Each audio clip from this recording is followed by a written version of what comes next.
So I'm a little torn what to do with this tapering jig. I mean, I think the last time I used a tapering jig was probably 10 years ago. So it's not something I use on a regular basis. I should probably just take it apart and use the pieces and whatnot. But it came out so neat that I feel bad about just taking it apart, but I guess you have to move on. Well, it's been nice, my old friend. You served me well for that 45 minutes that I needed you.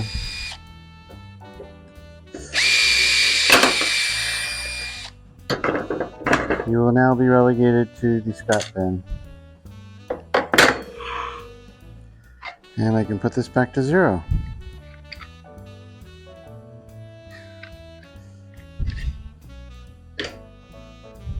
Hey, I didn't even notice that I can't really straighten this out because that locks it in place. Isn't that neat? It's a cool design. Simple. 3 screws, 2 pieces of wood, and it does a very important function. I think that's neat. Let's give this a sand. Alright, so I'm pretty happy with the finish on this top. I started off with the belt sander and 80 grit, and that really took a lot of material off, and I sanded that until I shredded the belt, and I didn't have another one, but I was pretty much, close to being done with that tool.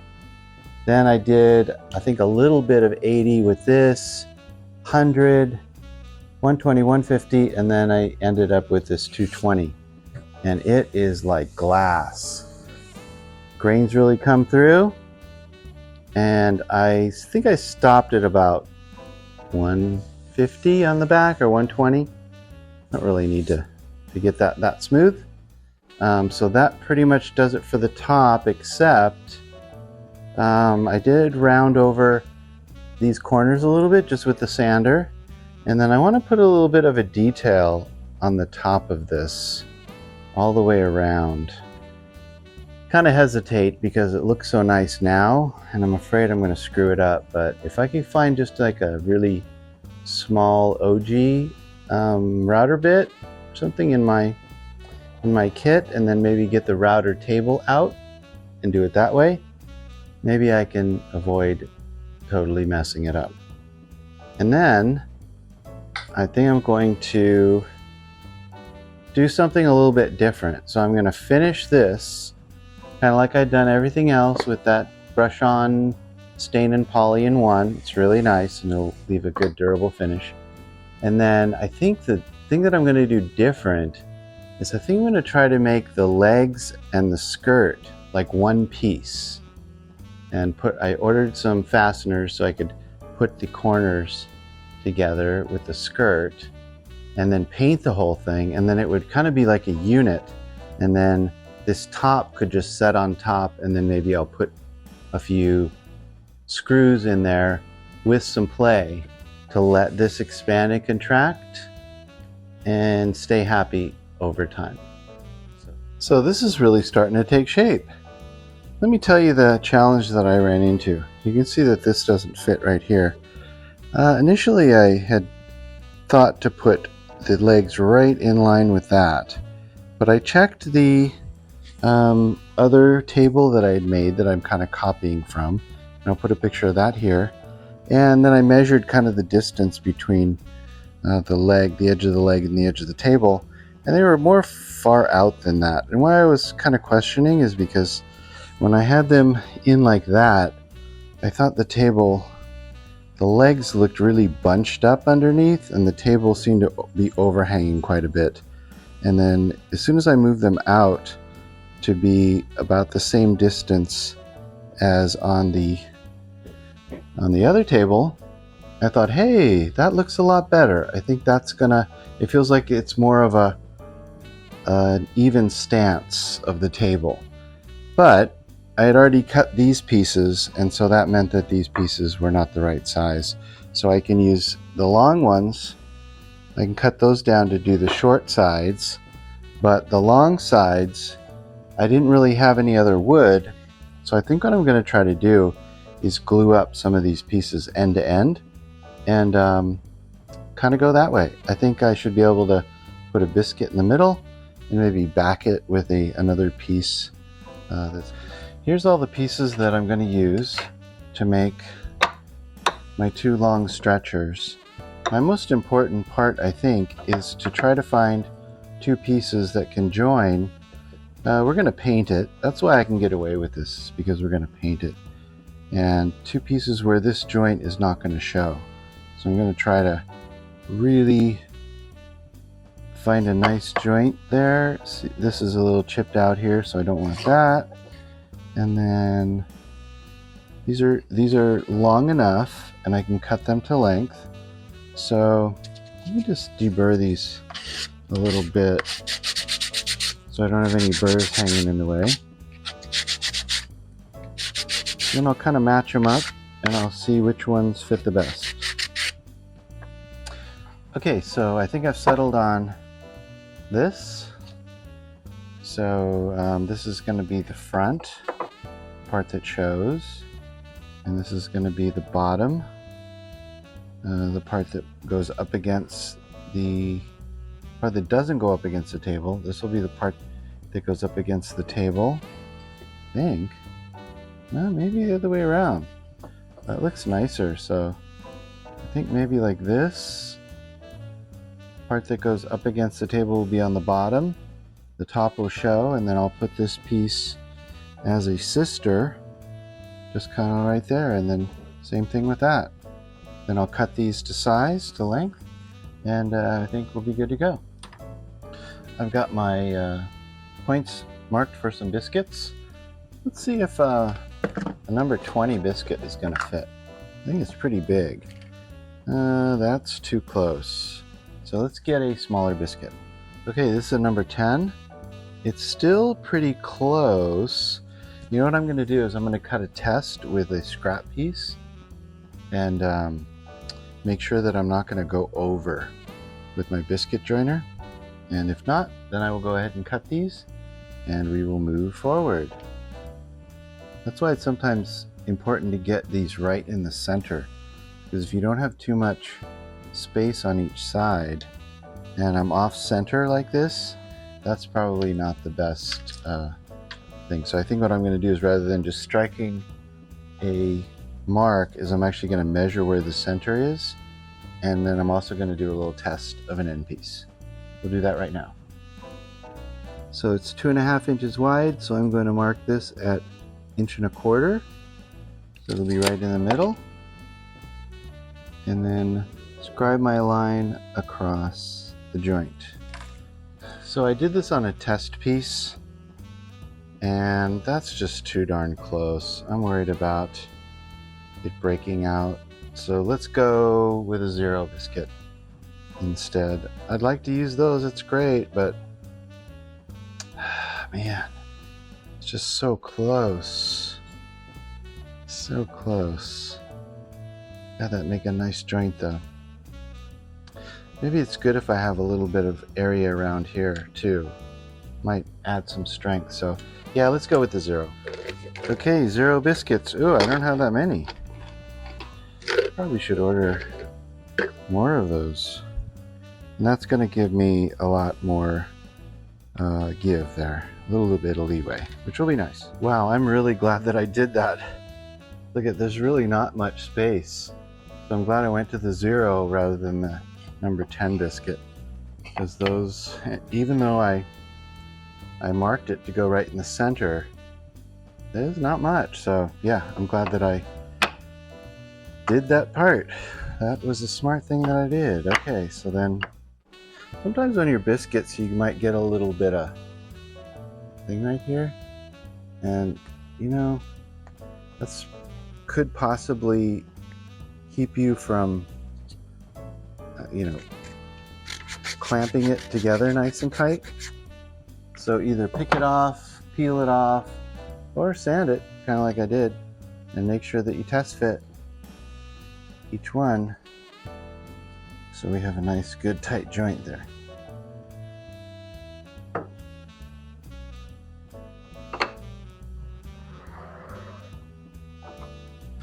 All right, let's do this. I think I'll use this flat piece of birch just for a, backer, just to keep everything nice and flat.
All right, the next little step we have to do is on the inside corner. I need to make a flat spot about 2 inches here and a flat spot at a 45, and that's because in the corner I'm going to put a little plate with a screw, and the screw's got to go right on this edge, and it's hard if it's the point. It's easier if it's flat. So let's do something like that right now. There's lots of different ways we could do this. I thought of, I could do it on the table saw. I could do it maybe even on the chop saw. Router. I could do it with a router table or something like that. But I thought, the easiest thing might be just my jigsaw.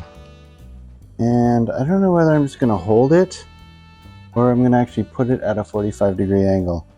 Let's see. First of all, I think I'm going to maybe just put maybe I should figure out how deep I want it, right? That's probably a good thing, like draw this out. Because if I just start cutting, it's not going to be straight. So let me get a straight edge. Okay. So if we did, I don't know, 1/4 inch. Let's just draw a line here. And we'll do a line at a 1/4 inch. And a line here at a 1/4 inch. And over here at a 1/4 inch.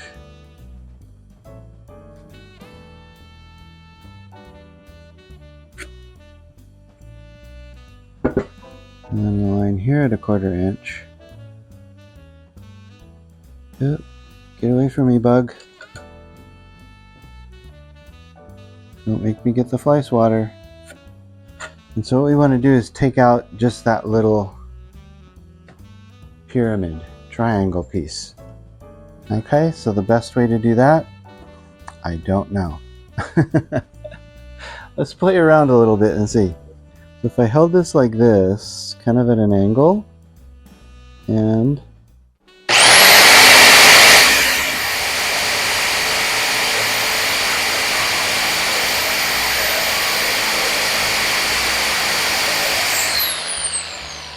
ooh, see, that's way too deep. I gotta tilt it more like that. But that's going to be on the inside of the table, and it's 2 inches, so it's below the skirts, which are 2.5, right? 2.5. That's only 2, so I don't think that will show, but still, I don't want to really do it that way. So how do I pivot this? And how do I tell when it's at 45 degrees? Does it have a... I don't think this has any kind of... Hey, that's the best one yet. I just held the saw and moved the piece. That's better. I like that.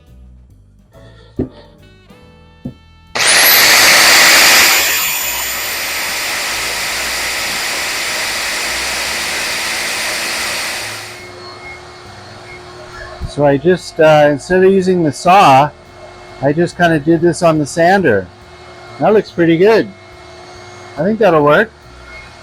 Let's do the rest of them. Man, that is really nice. Right on the line. Let's all go to the lobby. Let's all go to the lobby. Let's all go to the lobby to get ourselves a treat. Hello and welcome back to the garage. Well, it's a new day and we got a lot done since the last time we made a video. Been working a little bit behind the scenes to get some things done. One of the things that I did is I put a coat of Finish, our favorite Varathane stain and poly. This is the back side, and I need to sand this smooth and put probably one more coat on that. And then we took this over to the router table and put a nice edge finish on this part. And let me show you some other things. I finished up these skirt pieces, sanding them and putting them together. I think that's going to be nice and strong, and put the first coat of finish on them. So those are the long sides and the short sides. And so what I'm doing is I'm kind of waiting till tomorrow. Amazon will deliver the corner braces that I need to kind of put this whole thing together. So I have plenty of time to get done what I need done. And then the legs, I got out my router table and I ran the legs through with just a round over bit, and that rounded over all of them nicely to match that one piece that already had the roundovers.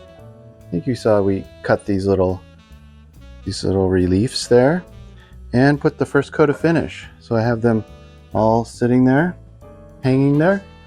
And I think what we'll do today is put another coat of finish on the legs, the skirt in white paint, and then we'll put another coat of finish on the back of the top. We can probably wait to finish the top of the top, if that makes sense, once it's all assembled. And I think I have a way that I'm going to assemble it once I have the corner brackets that are going to screw into these skirts and hold the legs in place. Then to fasten the leg assembly to the top, I think I'm just going to use some angle brackets that I think you've seen me use before. One of the things we could probably do today is put on feet. I'll have to pick out see if I have some good feet in there that I could put on, and let's get started. I think the first thing I actually want to do today is put a second coat on the bottom of this. It's coming out really nice. I really like the feature that on this side. I had a little bit of breakout right here when I was doing the router, but otherwise the rest of it came out nicely. You know, can't make everything perfect. Sometimes it's nice to have a little defect. It shows it was made by a real human. So what I'm going to do, I have a piece of 320, just give this a light sand, and then we'll put another coat of our Varathane. This is almost empty. Actually, I need to get a new one of those. And you see me do that, so I don't think you need to watch me do that.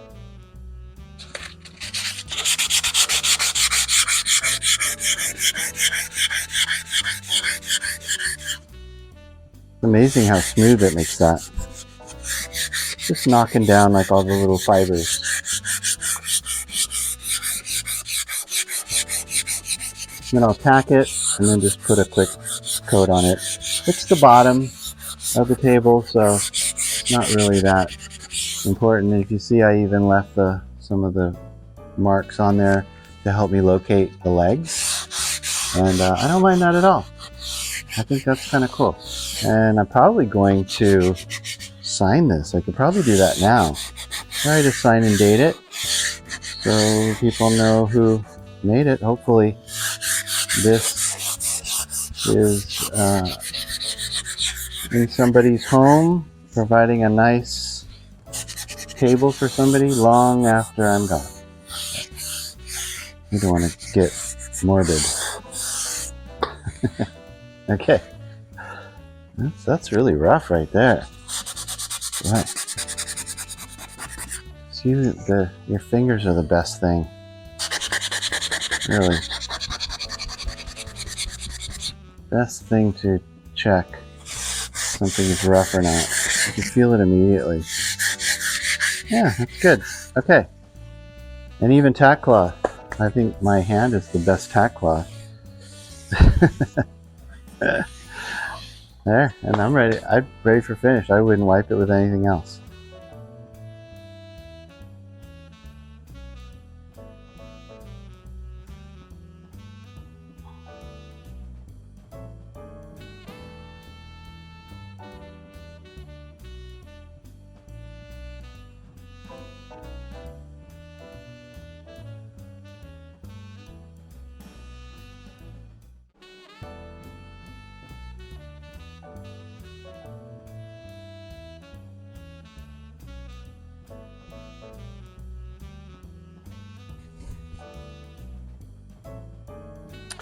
There we go.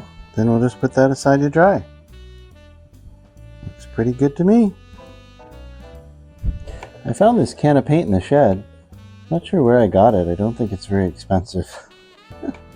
But looks like it's pretty thin too, because the first coat you could really see through, but you know, because it's free and I have time, I can put several coats on it and I don't mind. Better than you know, going and buying something new. Just use what I have. So that's what I'm gonna do.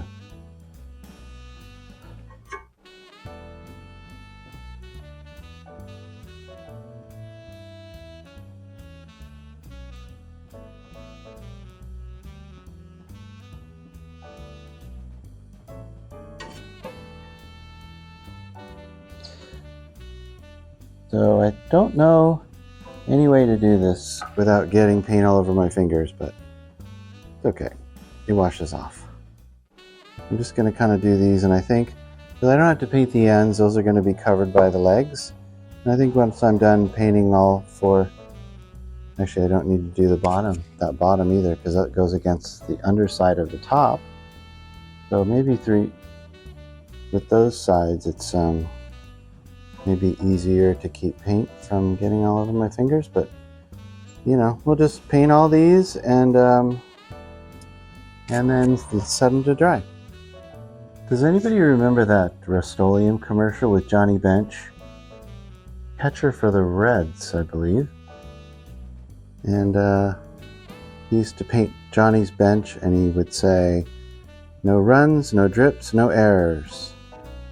Every time I paint, I still say that in my head. No runs, no drips, no errors. That commercial probably hasn't been on in 20 years, but still rattles around there in my brain box. Ooh, and I like how the seam is kind of disappearing where I glued those two pieces together. I think that's pretty good. I think I'm gonna have to put one more coat, but I think after the third coat, I'm not sure you're gonna see the seam in either one of these. I like that.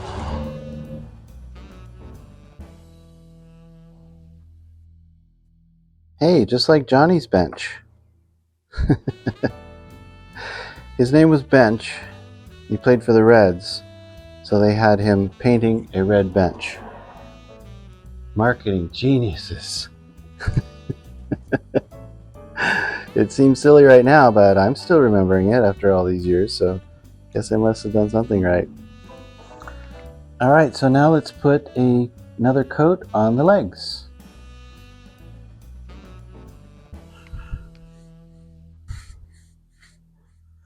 Couldn't be easier.